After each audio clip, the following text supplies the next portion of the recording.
জাতীয় পার্টির সাবেক নেতা রুহুল আমিন হাওলাদার, আনিসুল ইসলাম মাহমুদ ও মুজিবুল হক চুন্নুকে রংপুর বিভাগে অবাঞ্ছিত ঘোষণা করেছে জাতীয় পার্টি।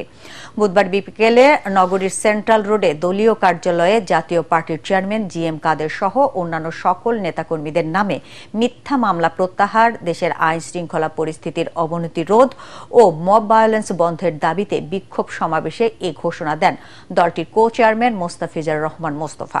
এ সময় উপস্থিত ছিলেন জাতীয় পার্টির ভাইস চেয়ারম্যান এস.এম. ইয়াসির, জেলা জাতীয় পার্টির সাধারণ সম্পাদক আব্দুর রাজ্জাক সহ অন্যান্যরা।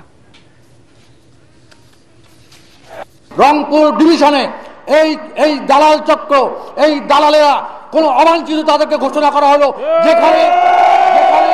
যেখানেই তাদেরকে দেখা হবে, যেখানেই তাদের অস্তিত্ব পাওয়া যাবে, আমরা বাজ পাখির মতো উড়ে যেয়ে সেখান থেকে তাদেরকে তুলে নিয়ে এসে আমরা তাকে দিগম্বর করে রংপুরের রাজপথে তাদেরকে যা করার তাই করবো ইনশাল্লাহ।